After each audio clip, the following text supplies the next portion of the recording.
Okay, I had done that video for Coach Jay, and we did it against a shaded nose, and now I want to move the nose over to a classic 4-2 uh, yellow light for the guard, and just go over the same thing.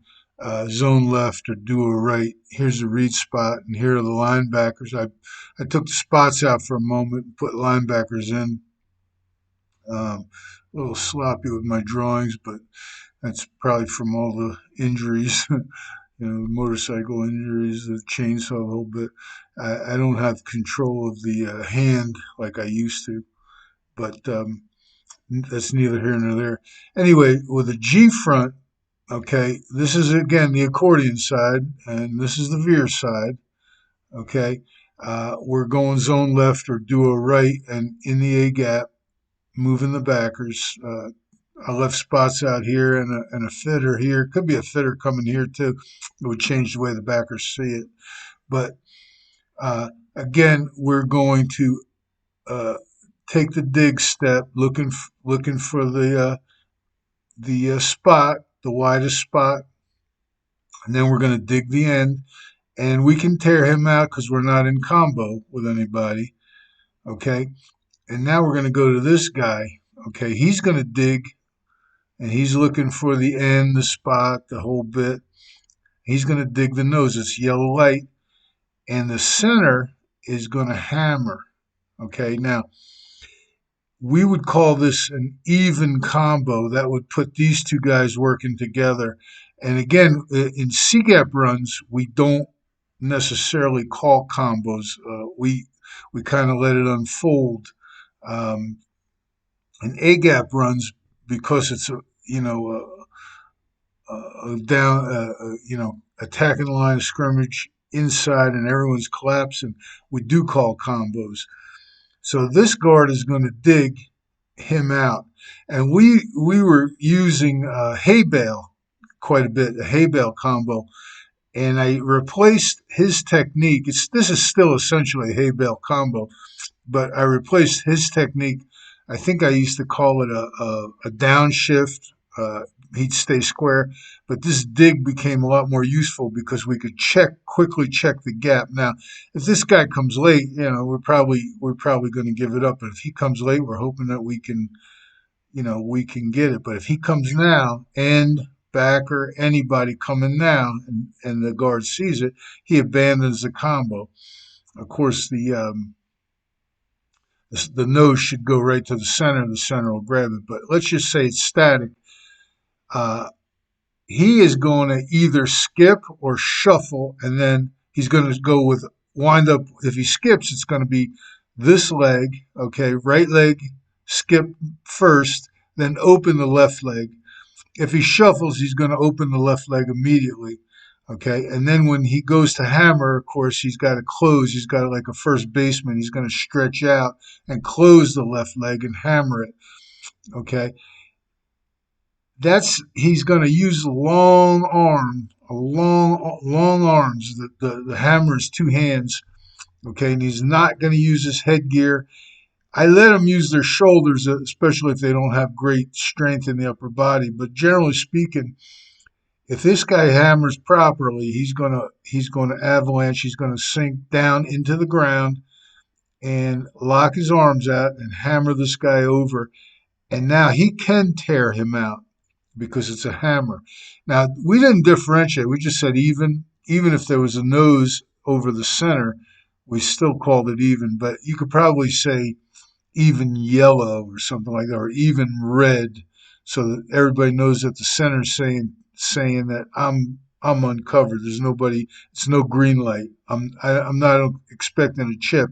I'm expecting the hammer. And you could get as involved as you want to. I think the kids, the last time I coached, the more calls I gave them, the more mistakes they made. But if you do that, if you do signify it, don't let anybody talk except one guy, whoever that guy is now. For me, in A gap stuff, it's the center.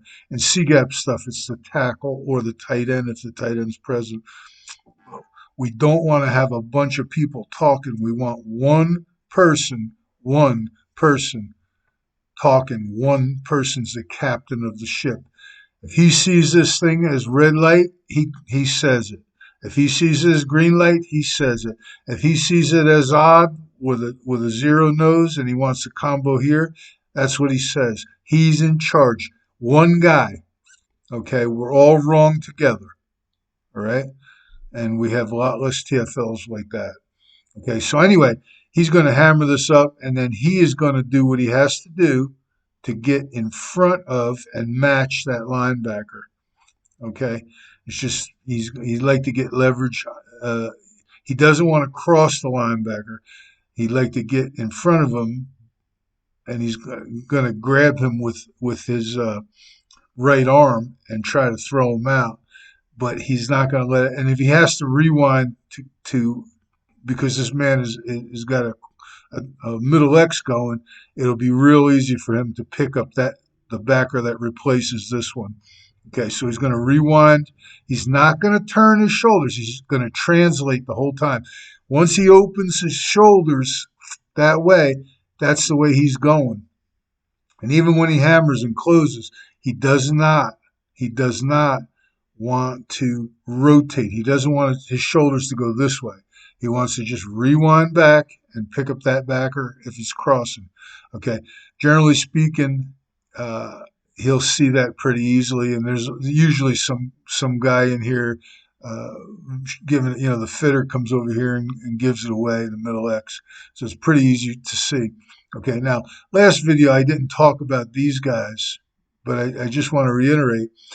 This is a chip, okay, and it's a shoulder chip with one hand or with the thumb roll, okay, the thumb going down and using the flipper. It's not a lifting flipper.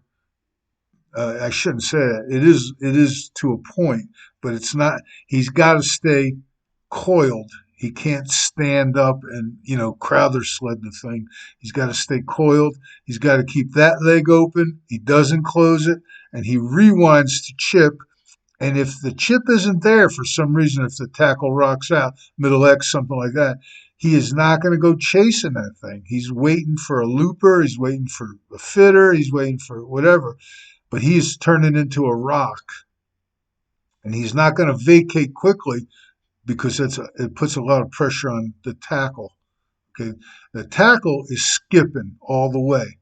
Okay, now the only variation with that would be if the tackle felt like he had yellow light on him, you know, 4 eye, something like that. Some of these four down like Ohio State a couple of years ago, they were playing everyone single middle backer or 6-1, and these guys were either fours or 4 eyes. So he wouldn't skip that. Okay, he would just shoulder roll that. He'd try to get to this guy because it's an even combo, but he wouldn't run away from yellow. Okay, he would just shoulder roll it and know that he's got to try and get cover. Now he's got to try and get cover against this picture. He's got to get his head gear on the far number. Okay, and he's got to get in front of this guy. Now we use scoot, but we went to skip and then open leg because it was faster for this distance. It's not really green light for him. We're forcing the combo, okay? And he wants to skip and cover. And his number one job is not to let anything get in between him and the guard. Okay, so he's more interested in getting to the guard than he is in getting to this guy. That's why he skips. Same thing with this cat. He's more interested in getting to the guard than he is anything else. He's got to make that gap go away. And being as the guard is essentially blocking two red light, he may have to shuffle on a fast fill. He may have to shuffle off of that thing. So he's got to get in front, okay, in case the guard has to leave. And the good news is if the guard has to shuffle quickly, its chances are that the three is playing out. Same thing with this cat. If this guy plays out, okay, he's got to deal with fast backers, but The fact that he's playing out on a middle X, it helps the whole picture. We actually block straight defenses are harder to block than blitzes. We block blitzes better than straight defenses. Okay. The only hairy thing is he may have to shuffle quickly uh, on the middle X. Got to see it, got to recognize it. But again, there's enough tips. Just work on it. All the initial footwork, you know, gets you in position to block that thing. So it's pretty good. It's not bad. We're either going to read this guy or we're going to block him with a sniffer. Maybe we'll go across. We might have the sniffer here going across. We might have the sniffer here.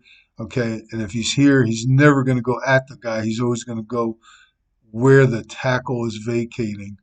Okay, and it could be a tight end, which is a tough block for a tight end against a seven technique. I don't care for it. Uh, I'd rather read it, have the tight end arc and read that guy. Or if you have a sniffer and a tight end come across, have the tight end arc, have the sniffer come across and trap that dude. Okay, and it's all good. You could have an RPO like a stick route by the tight end, and this guy coming across. Of course, when you have a sniffer and a tight end in the game, sometimes you get these guys getting a lot nosier. They don't have pressure of the screens and what have you. So that's it. It's not a big deal. It's kind of easy. Remember this thing. You can still call it a hay bale, but we replaced what we call the downshift with the dig. And remember, this is two hands. He's hammering to take this guy and knock him into the B gap. So he can tear this out. The guard can tear this out when he gets the hammer from the center. He can tear it out. Okay. Um, as opposed to shutting it off when the nose is over the center with a rewind and a chip and we want to bring this backer. What we want to do is define this guy so that the center doesn't have to hang around too long and he can get to the backer. Okay? And that's just the way it is. This thing should be drawn a little bit different too. We're not trying to get off on this double team, by the way. We're not trying to get off on this thing. We'd like to bring this to the backer and give the runner an option to either put it in here, or go straight ahead. We would like this guy moved. As a matter of fact, he can get knocked over. He doesn't have to get knocked back. This sucker has to get knocked that way. He has to shut that linebacker off. Okay. If you're watching these games now, people are wising up to this. They're using one shoulder, and I don't know what they're doing with these guys. I don't think they're skipping, but they're getting to these people, and they're moving them this way. Um, Saw it last night in one of the games. Well, the game, uh, but I've seen it. I've seen colleges do it. It's good stuff. Anyway, that's it. Hope that helps, and go from there.